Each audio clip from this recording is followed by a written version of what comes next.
Here's a joke I heard around 15 years ago when I was directing a documentary. What's the difference between a cinematographer and God? The answer? God doesn't think he's a cinematographer. I don't know how much meaning that joke has for today's episode, but I've only heard it told with the pronoun he. This is Pure Nonfiction, the podcast interviewing documentary filmmakers. I'm your host, Tom Powers, recording from my basement in Montclair, New Jersey. On a podcast, this is where we get down to business. That's my guest, Kirsten Johnson, a veteran cinematographer who's worked on celebrated documentaries such as Derrida about the French philosopher, Fahrenheit 9/11 about the U.S. and Iraq, and Citizen 4 about Edward Snowden and other whistleblowers. Now Kirsten Johnson has directed her own film called Cameraperson. It's a kind of memoir that's compiled from 25 years of footage that she recorded mainly for other directors and some for herself. Her filming takes place all over the world, often in conflict zones or their aftermath, in the Balkans, Afghanistan, Darfur, and Liberia. She also weaves in family footage of her young twins Felix and Viva, and her late mother Catherine, when she was afflicted with Alzheimer's. The film is a meditation on the power of documentary to preserve time and memory. You can also sense Kirsten raising questions about documentary, the impact it has for the person being filmed and for the camera person. In the film, Kirsten holds back from narration. The images speak eloquently on their own, but in conversation, she has a lot to say. You know, like we talk about these things like ethical dilemmas and like, will you do the right thing or will you do the wrong thing? It is so not that simple. This interview was recorded in May at the Montclair Film Festival's Audible Lounge. Kirsten grew up in Seattle, went to college at Brown, then spent time in West Africa. I asked about those early days and what drew her to cinematography. The truth is that I my mother was a photographer, and she was one of those people who was always like, stop the car, I see something. And she would jump out and we would all be frustrated. But I do think that, you know, now retrospectively, the fact that she had a camera in her hands often was significant to me. And she was a very visual person. But I got drawn to West Africa and West African filmmaking because I was really interested in questions of race. I had been a kid in the 1970s in the United States and raised in this very religious context that made me question a lot about the world. So when I discovered the films of Ousmane Sembène, I really wanted to meet him. It was just one of those odd things, and I literally went to Dakar and knocked on his door. And then I spent 2 years living in Senegal. And so for those people who don't know who Sembène is, describe what his work is. Well, he literally is actually the first Black African novelist. He wrote a great novel called God's Bits of Wood. And then he went on to become the first narrative feature filmmaker in, you know, sort of on the African continent. And his work is really visual, really sly, a lot of commentary about the sort of things people pretend to be in society versus the things they really are. So it's really cheeky. It's really cheeky filmmaking in lots of ways. So you were drawn to his filmmaking, and that drew you to West Africa. It drew me to West Africa, and then... and did you meet him? I did meet him, and he said, if you're here in 2 years, you can work on a film of mine. So I stayed. And along the way, I met this great photographer who said, you know, there's this free French film school. Maybe you could get into that. And so I went to Paris, and I got told there is no way that you're going to get into this school if you try in the directing department. You better try a technical department. And so that's why I chose the image department, the cinematography department, and I loved holding that camera. It was just a yeah. Now, the title of your film, Cameraperson, evokes the sense in which we're used to hearing the word cameraman. Yes, we are. You know, I take it that's deliberate. It's quite deliberate on many levels. I mean, whenever I film, literally once a day, whenever I film, someone accidentally calls me cameraman. So there is a real sense of like, that's how ubiquitous the term is.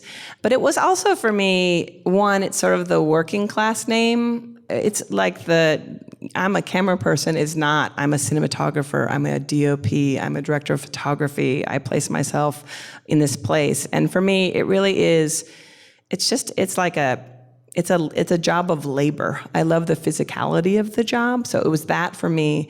And then honestly, I now have taken to saying that images are an ongoing series of relationships.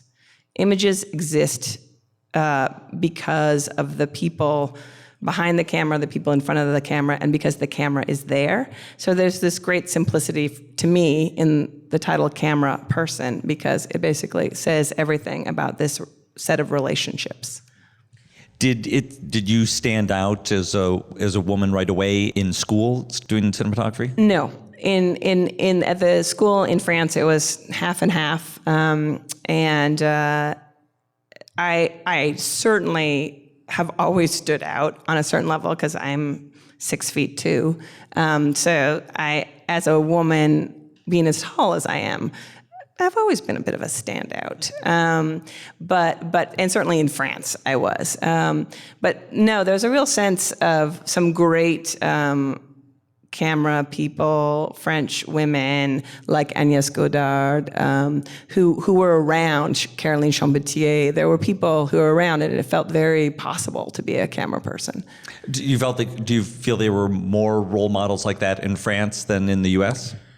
You know, the thing is, I never really thought about the idea of having a role model. I already felt like I was inventing my life. The act for me to go and live in Senegal was so far off the charts in terms of my family that hadn't traveled much. I never spoken another language besides English.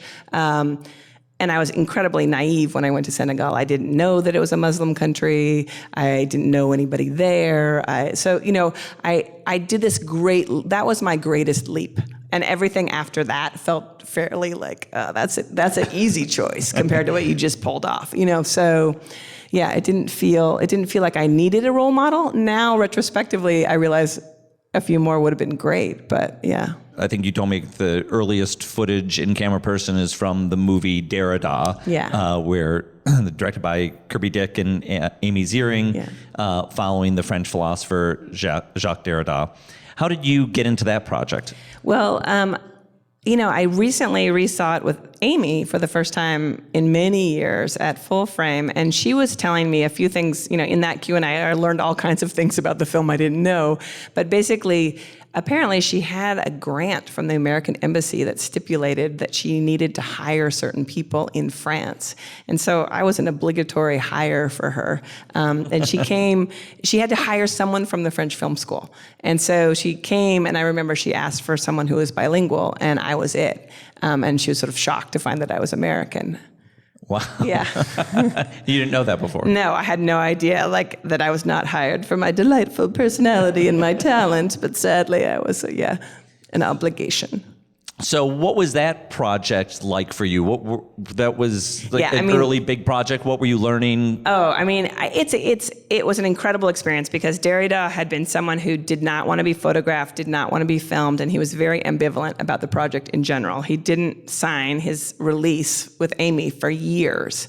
And I was completely intimidated by him. He was a powerful man in many ways, and so right away, I was really trying to sort of prove to him that I had a brain, and I was all very chatty. And at one point, we were driving with him into the city, and I couldn't be filming, but so I was sitting in the front seat talking away with him, and we got out of the car, and Amy was just like, not with the talking, that needs to stop.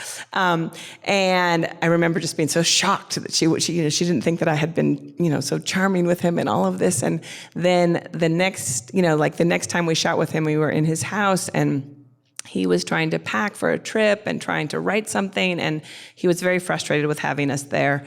And he said, you have to leave. And Amy was begging him, that we needed to stay. And he said, listen, if Kirsten does not say a word, she can stay with the camera.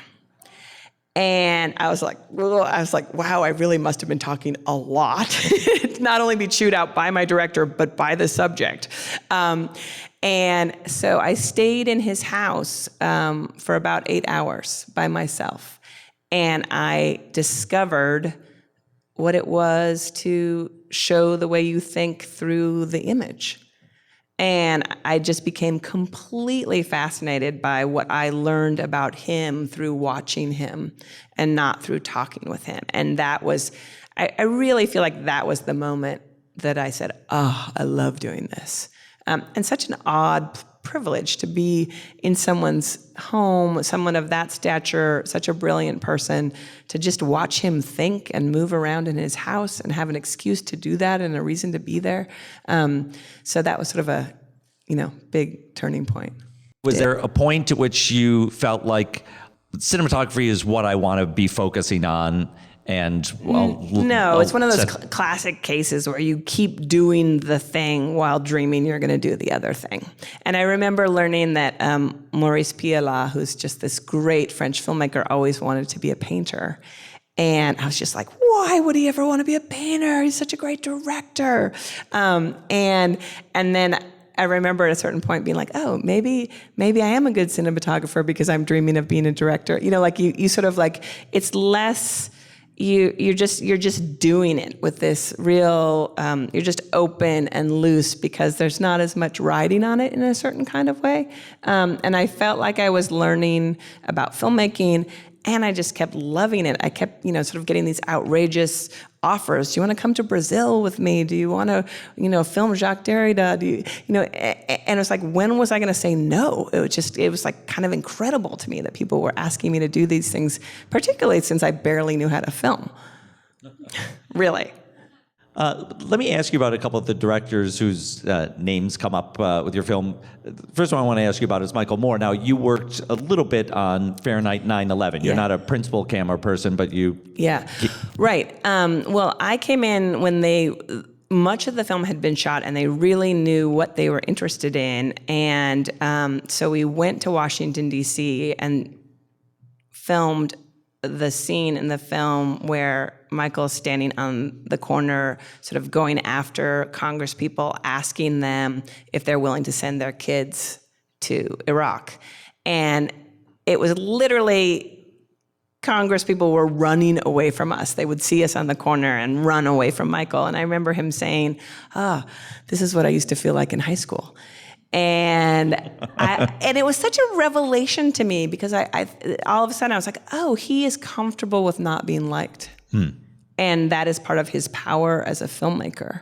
But at the time it felt really quite intimidating and scary to be filming there in Washington, D.C. so shortly after 9/11 in terms of, not literally in terms of time, but in terms of the very few people had publicly critiqued Bush at that point. And so it felt like almost, there's like a sort of an air of you're being unpatriotic if you would question Bush at that moment in history, which was really interesting, how rapidly that shifted. So was that a different kind of filmmaking than you'd ever done before, kind of being an antagonist?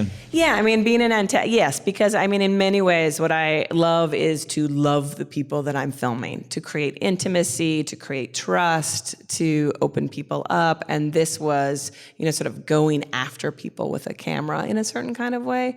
And I remember we were going to film the Saudi Arabian embassy, and we were driving in the van, and Michael said, we were in the van and parking, and he said, turn on the camera now. And I was like, why? There's nothing to film. And he's like, when we are filming this way, you never know when it's going to happen or what it is, but we are going towards things people don't want us going towards. So something will happen before you expect it, so turn it on now.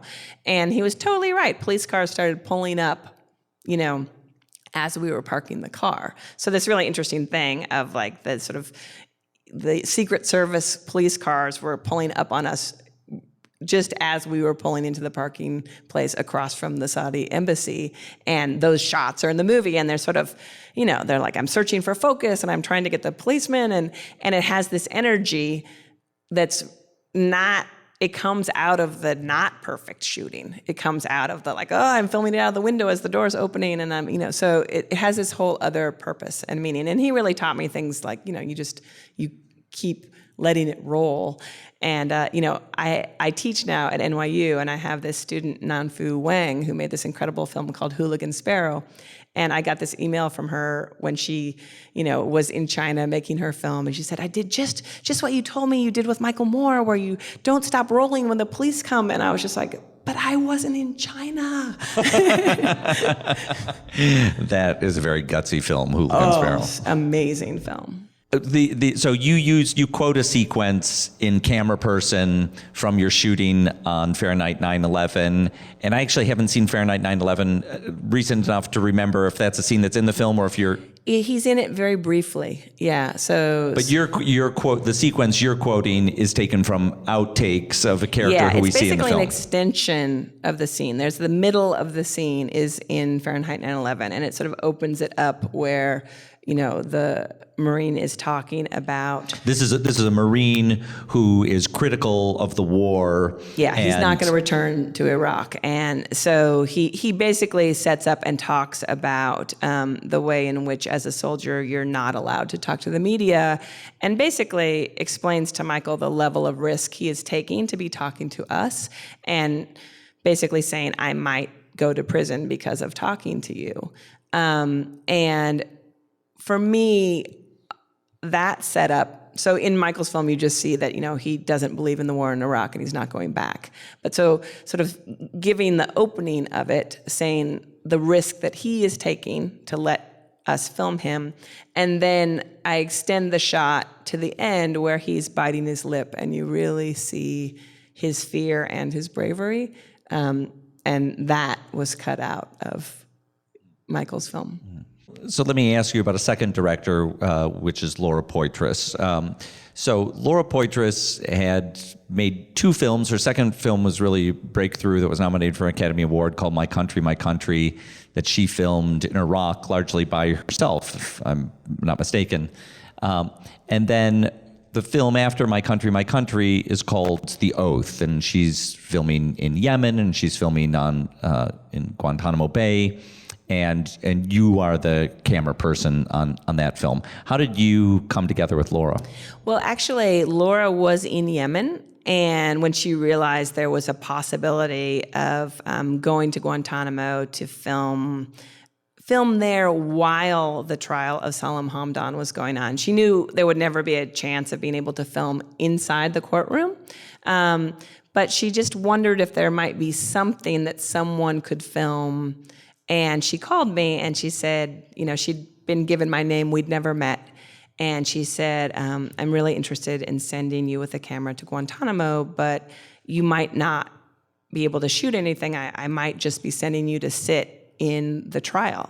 Do you want to go? And I was like, yes, I really want to go. And I said, that's really interesting that I might not be allowed to shoot anything. Like, we could maybe really do something interesting with that. And she was like, what are you talking about? And I said, well, do you know the work of Trevor Paglen? And she didn't at the time. And I said, Trevor Paglen's this incredible artist who learned about military black sites in the desert in the United States and went to the edge of the black sites and photographed them with this really long lens and does these beautiful abstract photos of locations that are classified locations in the United States. And I said, maybe we can do something like that. And in fact, I ended up doing something like that, which was basically I had a military minder with me all the time when I was shooting, and that person would stand there and say, you can't shoot that, and you can't shoot that, and you can't shoot that. So then I would just line up my frame to go inside the negative space of what he had told me I couldn't shoot. So I started doing these really strange, odd compositions that grew out of the constraints of what I couldn't shoot. Mm-hmm. And then that led to a deeper. Well, I mean, what was so interesting with the relationship with Laura was that we went first for the pretrial hearings, and I did that sort of odd shooting, and then I did a lot more conventional coverage and wide shots and pans because, I'd never worked with her before and I didn't know what she was interested in. And she did this remarkable thing of looking at all of the footage that I'd shot, and I often when I shoot, sometimes there'll just be something that I'm so compelled by that I shoot it even though I can't imagine how it would be relevant to the film. It might, whatever, some reflection in a puddle or something. But I'm just, it's so beautiful to me, I have to film it. And I sort of do it for myself and think, well, it'll never be in the movie, but, it's 2 minutes. And maybe someday I'll make a movie of all my outtakes. Exactly, that's what I was thinking, exactly. Sadly, I didn't use any of those shots. But she looked at the footage and she called out every single one of them and she said, do more of those. Mm-hmm. So I was like, we are simpatico. And we were. So there's a scene in Cameraperson where you and Laura are in a car in Yemen and you're trying to film a mosque. Can you describe we were actually trying to film the prison. The prison where all the Al-Qaeda suspects were held. And it was completely nerve-wracking because basically we had been told if we were caught filming, we would probably be put into jail. So we had the camera mounted on a suction inside of the car, a suction cup on the inside of the car, and I had been told by the driver, like, whatever you do, don't touch the camera when we pull up to the prison. So of course, we end up being able to pull up much closer than I thought, so I'd zoomed the camera in too much, so I wasn't getting the shot I needed, and I had to get the shot. Like, that's the point of being there. So in the scene, we hear, like, the camera's just looking outside the car, but we can hear in the background a conversation taking place between you and Laura and your driver that's all about how close can we get, your driver giving you cautions. Can you describe what your relationship was to that driver? Because he's taking a certain amount of risks. Totally. He from the sound of his voice, he feels like he's game to do it. Yeah, no, absolutely. No, Laura had cultivated a couple of remarkable relationships in Yemen with really great journalists. And, they were people who were critical of the government, critical of the President Saleh, and, they were completely invested and interested in Laura's film. And so they were trying to help us figure out how we could take the risks we wanted to take, which is often the case with people who we sometimes call producers, sometimes call fixers, but local people who know the politics intensely and yet may not have the capacity to make the work because they have to stay. So, I've encountered this a number of times where you have journalists who are doing crazy things like driving a car for you, but they know a world more than you do about the politics of the situation. But because they can be traced to, sort of, if he were to tell that story, he could be traced and he could be in prison. But if we tell it and nobody ever knows he worked with us, he gets the word out through us. So a lot of times you have drivers who are brilliant journalists working with you. So they're really collaborators and often don't get the credit they deserve. In Laura's case, people get producers' credits because she's really great at acknowledging everybody's role. And so he was taking the risk. I remember him saying after everything happened, he was like, you guys would have only been in prison for a week. I would have been in prison a lot longer. So in the scene that we see in Cameraperson, there's all this talk about, we've got to do this, do it fast so we don't get caught, do it fast so we don't get caught, and then... We got caught. Yeah, and we got caught because of me, because I had to touch the camera. And I was like, I thought I was doing a great job of faking it. I was turned around talking to Laura, and I was moving my hand, and I touched I touched the lens to pull it back, and I thought no one had seen me. But of course, there were people all around the car who, were working. They weren't soldiers in uniform, but they were surveilling us. And we were immediately caught and pulled over. And in the movie, it just cuts there. You've been pulled over. The camera goes off because now you really are turning the camera off. Yeah. And you move on to something else in Cameraperson. Can you fill in what happened? Oh, yes, I can. Yeah, I mean, the whole premise of Cameraperson in some ways is it's got to be in the footage, right? I can't tell you the story of what happened after the footage turns off, but what happened But on a podcast. On a podcast, this is where we get down to business. Yes. So you know, the soldier is calling us to pull over, and the camera we were shooting on had tapes at the time. So I'm like reaching my hand back and I'm like, it's cool. I'm with Laura Poitras. Like, she knows what to do in an emergency. Like, she'll hand me a tape. I can swap out a tape. So I'm like, got my hand back there and I realized like, she's not doing anything. I'm like, Laura, a tape, like hand me a tape. So she hands me a tape. I pull out the tape we've been shooting on, put that tape in while I'm like trying to distract the soldier. And, you know, there's a translation going on. He can sort of speak some English, and we're talking. And he's like, show me the tape. Show me what you've been filming. I want to see if you were filming the outside of the prison or not. So I push play, and I'm like, oh, my God. Laura had handed me a tape that we'd shot the night before. So The night before. At night. That night. This is daytime. It is daytime. So it's playing, and I'm smiling at the soldier, and he says, that's a very unusual camera that you have. And I say, yes, isn't it? It can make daytime look like nighttime.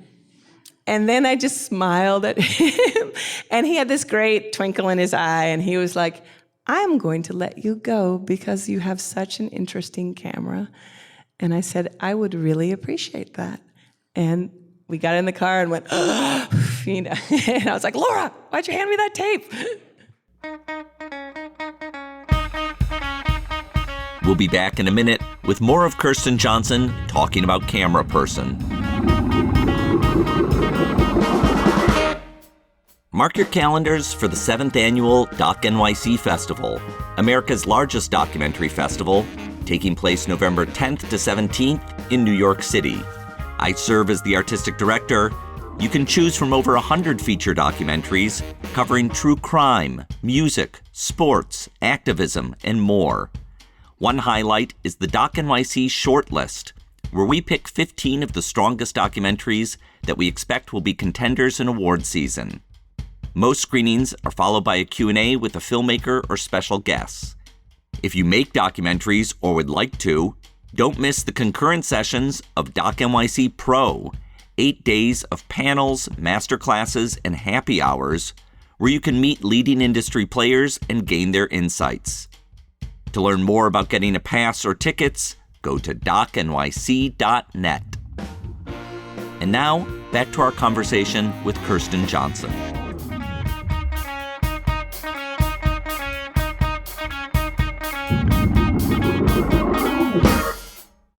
There's a scene in Cameraperson. Spoiler number 2. You're filming little kids as they play with an axe. I don't know. Maybe this kid is 5 years old. Maybe. I'm going to go with 2. 2? Yeah. And he's got an axe and he's chopping at wood or trying to. That's the older brother, yeah, and then the 2-year-old is there, yeah. And you're observing this, and behind the camera, you can hear your voice express some concern. Audible gasps. Yes, yeah. Maybe you even say, "Oh God." Yeah, I think I say, "Oh Jesus." And there's that moment, like as a camera person, like, should you observe this? Should you take the sharp axe out of the hand of the 2-year-old? Yeah. Well, I mean, obviously, it does end well. No child is injured in the making of this scene. But for me, it was like the perfect scene to include because I think you can see in an almost second-to-second way how I am thinking and sort of like, oh my God, this isn't happening. Okay, wait, no, the kid's got control. No, oh my God. You know, like it goes back and forth and you see me like my brain sort of slowly figuring it out through the lens. And for me, it's a really strong scene in conveying to the audience, you know, like we talk about these things like ethical dilemmas and like, will you do the right thing or will you do the wrong thing? It is so not that simple. And it is not that simple in a moment-to-moment basis. And so that you may be doing something that you think is, borderline noble, and in a second it can turn into a total horror show. And so how to sort of, walk the edge of that axe, as it were, right? It's really the dilemma one has as a camera person. And I love the scene because it really shows, like, if it had not ended well, if that kid had, chopped himself in the face, the fact that everyone would have widely condemned me and I would have widely condemned myself for filming at that time instead of pulling the axe out of the kid's hand, right? Seems like in your career, you're often putting yourself in different countries, in places of conflict, in places where the inequality contrast between the resources that you're bringing as a filmmaker and the people who you're filming are stark. So it seems to me like you have a lot of time and examples to be thinking about this. Oh, yeah, absolutely. Yeah, and I mean, stark is a great word. I often think of the word obscene. Like I'm literally there with a camera that's worth $60,000 filming someone who has nothing to eat. And that can be just an excruciating experience, and just the, sort of surreal absurdity of it, the wrongness of it, all of that is sort of constantly at play in my mind. Now, I mean, I guess the pat answer to that is, well, you have a mission there to take back images of this and hopefully do some good in the world with those images. Does that feel right? Well, I mean, so for me, at this point in my career, having done it early on in my career, I think that I could say to myself, wow, that didn't feel comfortable, but hopefully this film will change something or do something. And then over time, what I've come to realize, it's not a one-to-one relationship like that. And it may even be that a film, has a remarkable impact, say like The Invisible War has a remarkable impact. But it may also be that the people with whom you filmed were really put at risk, really suffered, really regret being a part of the film, feel like they were exploited.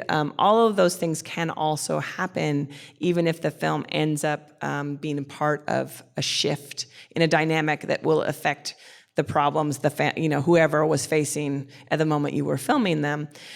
So one of the things I said to myself at a certain point in my career is like, okay, what I can do is behave decently in the present and, behave in a way that people feel respected while I film them. Well, turns out you can't even do that consistently. In fact, you're often just thrust into these insane situations. And a story I often tell happened in Rwanda, where we were driving in this valley, and suddenly we hear the sound of a woman screaming. And we look across the valley, and we can see people carrying a woman on a stretcher. And we're making this film 10 years after the genocide. It's a lot about the lack of infrastructure in the country, but mostly about the way the lives of women have changed because of the genocide. And I remember, looking at the director, and I saw the look on her face, and I sort of said, are we going to film them or are we going to help them? And she said, we're going to film them, and then we're going to help them. And then it was my job to figure out, okay, what's the least damaging way to do this? And I certainly could have said, no, let's just go and help them. That was an option. But I said, okay, here's what we got to do. We got to drive past them, get to the top of the hill so I have time to get around to the back of the car, pull the camera out, get a battery on it, get it up and running, and then they will be walking up the hill towards us. I'll be able to get a wide shot of the valley, and then up they'll come, and I'll be able to see them in close-up, and then they can put down the stretcher, and we can put the woman in the car. Okay, sounds good, but what does that mean? This, white car, not unlike the UN white cars that drove by people while the genocide is happening, full of white people, with the exception of the sound man, Wellington Buller. We drive past these people, get to the top of the hill. I do exactly what I said I would do, and I see the look in the people's eyes, the people who turn out to have been carrying this woman for 7 hours, Can you imagine? You've been carrying a woman on a stretcher for 7 hours. She's pregnant. She's pregnant. A car full of white people drive by you and then get out their camera and film you. I mean, I can't even tell you, the look in these people's eyes was just, hatred, shock, like I can project all kinds of things. And then we put the woman in the car, we drove her to the hospital, she named the baby after the driver. But the guys who carried the woman, like we left them on the side of the road because there wasn't room in the car. And, where is that on the ethical spectrum? And of course, shot was not used in the movie. So it's complicated. It's a little complicated, yeah. Cameraperson, you were you'd set out to make a different film that led to Cameraperson, all right? Yeah, I had gone to Afghanistan in 2009 and shot there for a couple of years, focusing on 2 teenagers, one of whom was a young woman. And she had been really interested in working on the film, was very complicit and loved it. And then when I finished the edit, sort of 8 months of editing, I showed it to her, and she said, "I'm really sorry, I can't be in this movie." And it was like, my editor and I were 2 years devastated. of your life. Yeah. At that point, it was 3 years of my life. And Amanda Laws, my wonderful editor, had just put in a huge amount of time into working on it. But the fact that we were going to lose 3 years of work compared to this young woman being in danger for her life, there's no contest.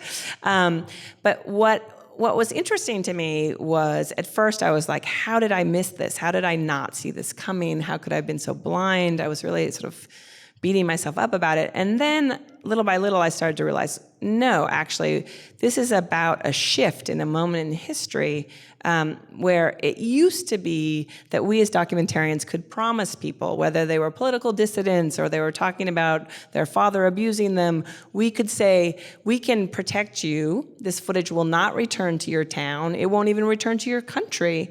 And that was true. We could actually sort of control where our images went. And that started to be over in the early 2000s. So 2005 is YouTube in the United States. It starts to spread all over the world.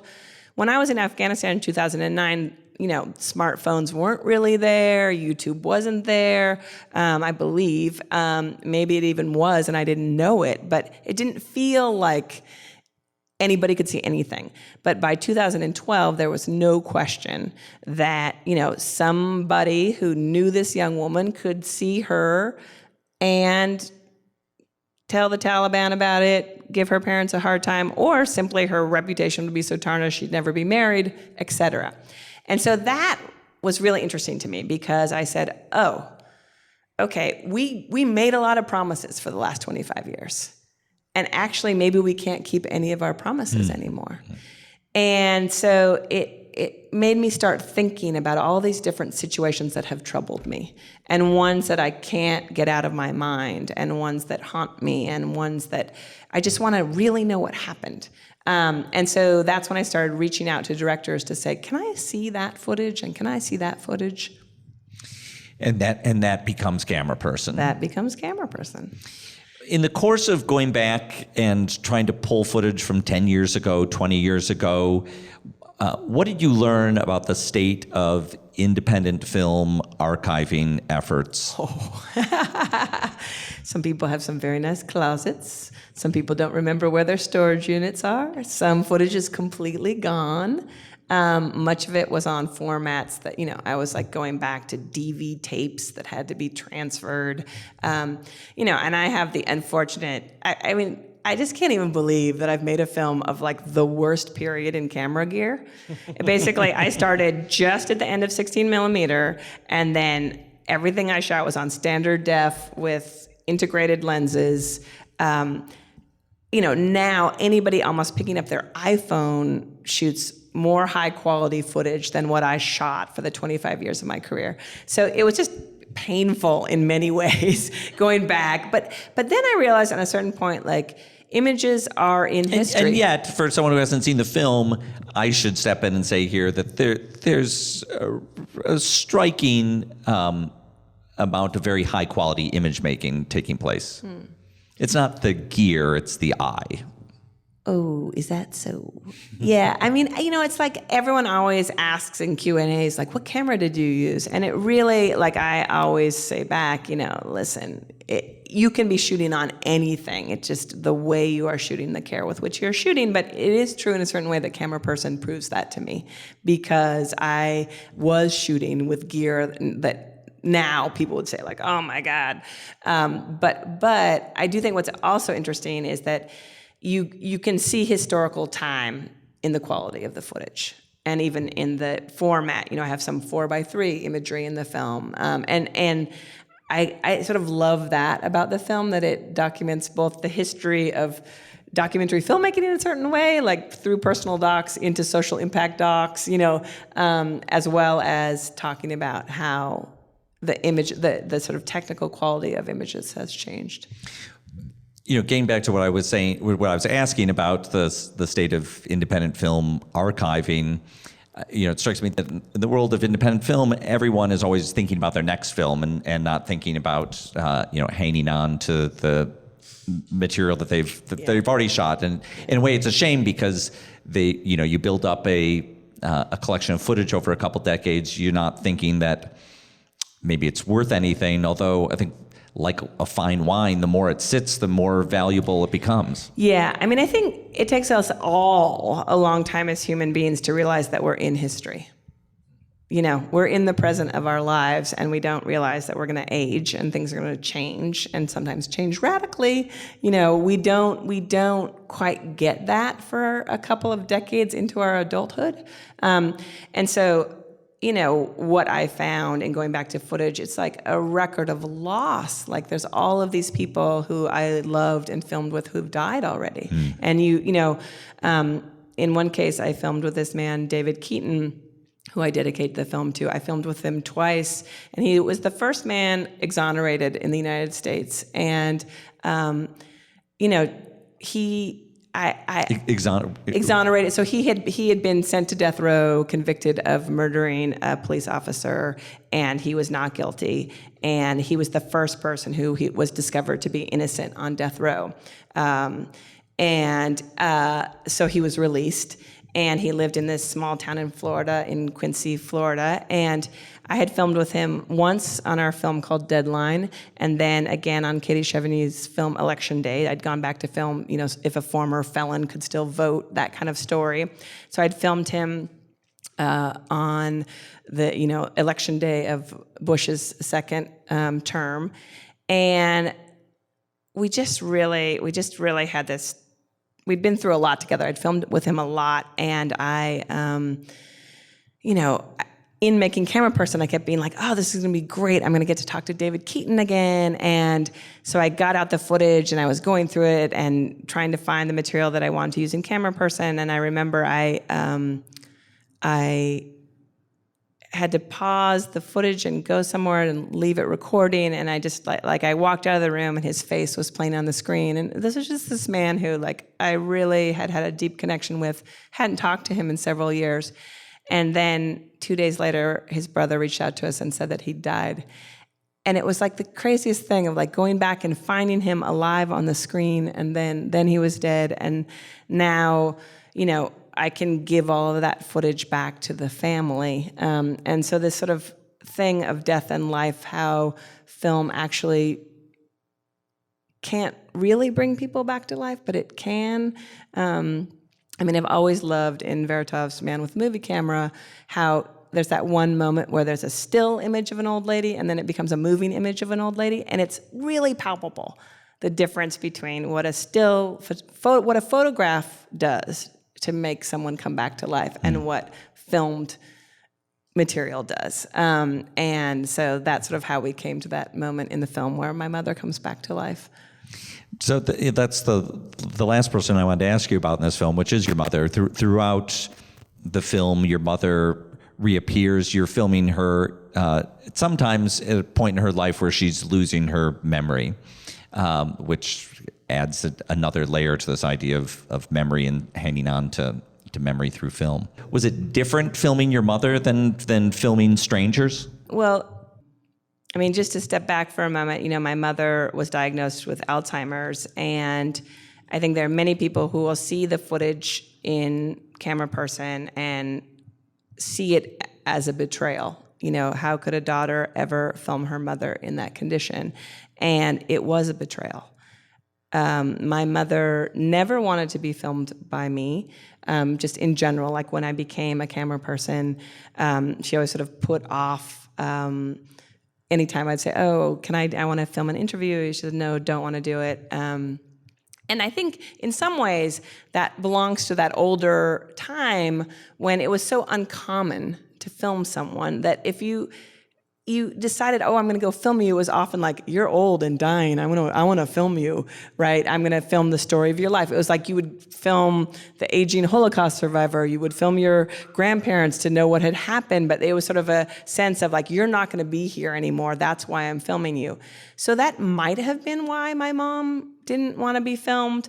I never asked her specifically, but there was one sort of key moment early on in her Alzheimer's when we were driving in the car with my dad and we were reading Alice Munro's story, Friend of My Youth, out loud, which was very connected to my mom because it was a story about the West and a woman coming to be a teacher out in the West, and I thought my mom was going to love it. And when we ended reading the story, my mom said, "Don't you ever, ever dare make anything about me." And I was like, whoa. And it confirmed this feeling, this underlying feeling that I'd had that my mother really didn't want certain personal things revealed. So, to film her when I did, at first I was sort of sneaking it. And it was like we were going to visit the ranch where she'd grown up as a child, and I was like, oh, this is a home movie. But I would constantly, like, when she'd see me filming her, I would turn the camera away. And it felt like I was stealing something from her at the time, but it was in this place of knowing she wasn't going to be there forever, and I wanted some way to hold on to her. And at first, when we were making Cameraperson, I didn't even tell the editor that I had any footage of my family. And it was not the first thing I went to. And in many ways, I was not interested in this being a personal film. But as you get deeper into it and you talk about the real ethics of like, what are you asking people to do? How are their lives in the line? The journalist in Yemen, how many weeks is he going to stay in prison if he's a part of this effort? The person who lives in a hostile territory and you leave and they're talking about the, hostile forces around them, are they going to be in trouble? For example, I'm going back to Sarajevo with the film, and the family that is in the film, they are Bosnians who live in Serb-dominated territory. And, this is the way I think, like, film is alive. I don't know what Cameraperson is going to mean for their lives moving into the future. Will it put them in more danger than they already are? I don't know. And those are the true I don't knows of filmmaking. You can't pretend that this is a fixed thing or it stops or that the implications don't keep playing out.